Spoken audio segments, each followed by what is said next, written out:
Christ is in our midst. On Tuesday, February 13th, we celebrate Saint Martinian of Palestine, the holy apostles Aquila and Priscilla, Saint Eulogios, the Patriarch of Alexandria, and Saint Symeon the Myrrhbearer of Serbia. Regarding Saint Martinianus, the righteous, Saint Martinian, who was from Caesarea of Palestine, flourished about the beginning of the 5th century. He struggled in the wilderness from his youth.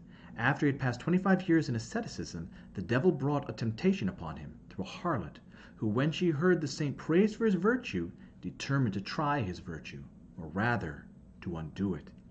Coming to his cell by night as it rained, and saying she had lost her way, she begged with pitiful cries to be admitted in for the night, lest she fall prey to the wild beast. Moved with compassion, and not wishing to be guilty of her death should anything befall her, he allowed her to enter. When she began to seduce him, and the fire of desire began to burn in his heart, he kindled a fire and stepped into it, burning his body, but saving his soul from the fire of Gehenna. And she, brought to her senses by this, repented, and followed his counsel, went to Bethlehem for a certain virgin named Paula, with whom she lived in fasting and prayer. Before her death, she was deemed worthy of the gift of wonder-working. Saint Martinian, when he recovered from the burning, resolved to go to some more solitary place, and took a ship to a certain island, where he struggled in solitude for a number of years. Then a young maiden who had suffered a shipwreck came ashore on his island. Not wishing to fall into temptation again, he departed, and passed his remaining time as a wanderer, coming to the end of his life in Athens.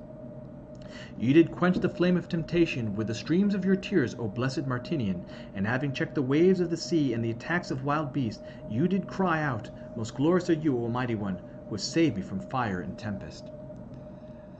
Regarding Saints Aquila and Priscilla, these are the tent makers that we read about in the Acts of the Apostles, that St. Paul yoked himself with.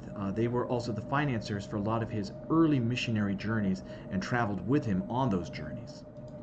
Regarding Saint Symeon the Myrrhbearer of Serbia, Saint Symeon, in the world the ruler Stephen Nemanja, was capably governing Serbia in piety, wisdom, and justice for many years during the second half of the 12th century, renounced all rule and earthly glory to become a monk, to struggle in fasting and prayer. Thereafter he went to the holy mountain Athos, where, together with his son Saint Sava, he founded the monastery of Hilandar. After his death, a fragrant and healing myrrh came forth from his holy relics.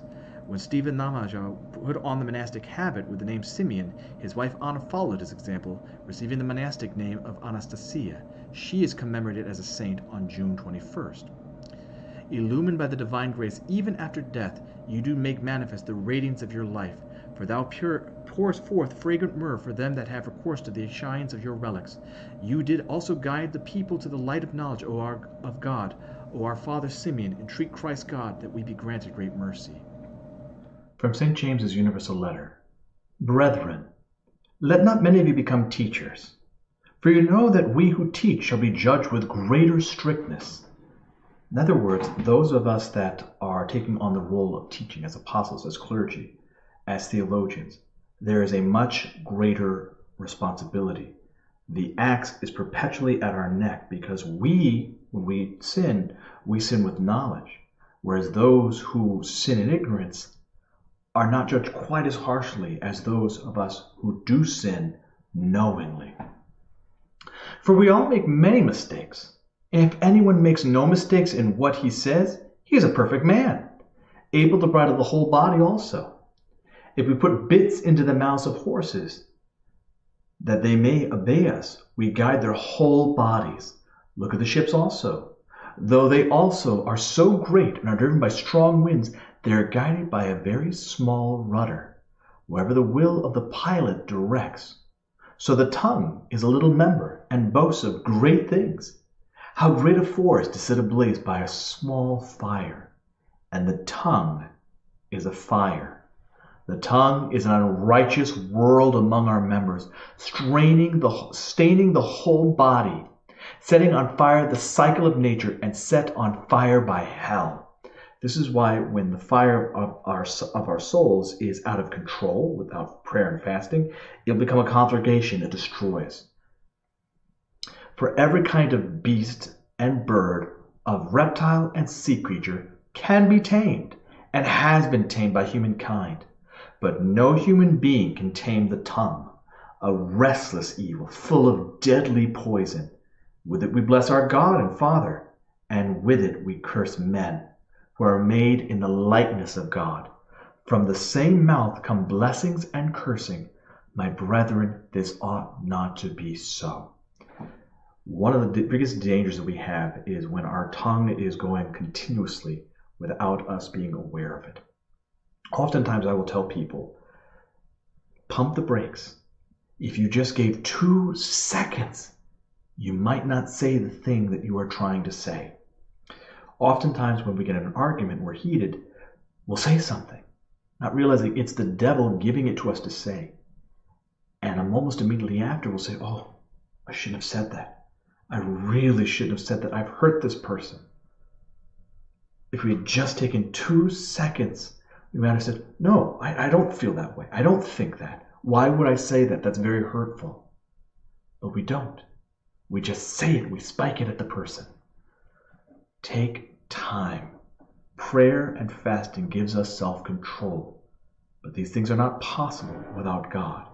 We need God to be the rudder in our heart. From the Gospel according to St. Mark, at that time Jesus entered Jerusalem and went into the temple. And when he looked around at everything, as it was already late, he went out to Bethany with the 12. On the following day, when they came from Bethany, he was hungry. Now remember, Bethany is also where Lazarus and his sisters, Martha and Mary, are. This is the place where Jesus Christ would go whenever he would go to Jerusalem. They were very close friends, and so much so that there was a place in their house that was known as Jesus' seat. And if you ever get a chance to visit Bethany, to the house of Martha, Mary, and Lazarus, you will see that place. So this is why they went to Bethany. On the following day, when they came from Bethany, he was hungry, and seeing at the distance a fig tree in leaf, he went to see if he could find anything on it. When he came to it, he found nothing but leaves, for it was not the season for figs. And he said to it, may no one ever eat fruit from you again. And his disciples heard it. Now this is the fig tree interaction that is used on Palm Sunday evening. And this is because when we have no fruit of our faith, we are worthless. We are not able to have use in the world or to God. And so when Jesus Christ said this, the fig tree withered at once. This is what will happen to us if we do not have fruits of the Holy Spirit. And they came to Jerusalem and into the temple and began to drive out those who sold and those who bought into the temple. And he overturned the tables of the money changers and the seats of those who sold pigeons. And he would allow anyone to carry anything through the temple. So these are people that came to the temple to sell sacrifices. So instead of you bringing your sacrifice from your farm or your field, you would go to the temple and say, well, I need 2 turtle doves, or I need a goat. They're turning religion into profit. Religions are supposed to be non-profit, meaning that it's not supposed to be about anyone getting rich. It's about doing things for the poor. It's about doing things for those in need, not unto itself. And he taught and said to them, is it not written, my house shall be called a house of prayer for all the nations, but you have made it a den of robbers. And the chief priests and the scribes heard it, and sought a way to destroy him, for they feared him, because all the multitude was astonished at his teaching. And when evening came, they went out of the city. As they passed by in the morning, they saw the fig tree withered away to its roots. And Peter remembered and said to him, Rabbi, look, the fig tree which you cursed is withered. And Jesus answered them, have faith in God. Truly I say to you, whoever says to this mountain, be taken up and cast into the sea, and does not doubt in his heart, but believes that what he says will come to pass, it will be done for him. Now, of course, Jesus Christ is not talking about moving physical mountains. He's talking about doing the impossible. When we have something that seems to be impossible for us, if we have faith in God, we can do it. Such as beating addiction, or having courage when we need to have courage. Trying to grow in our faith. Even if it seems impossible, God will make it so. We can move mountains with faith. The demons of all the 7 deadly sins can be conquered if we have faith. I hope that you've enjoyed today's spiritual calisthenics. Have a blessed and wonderful day.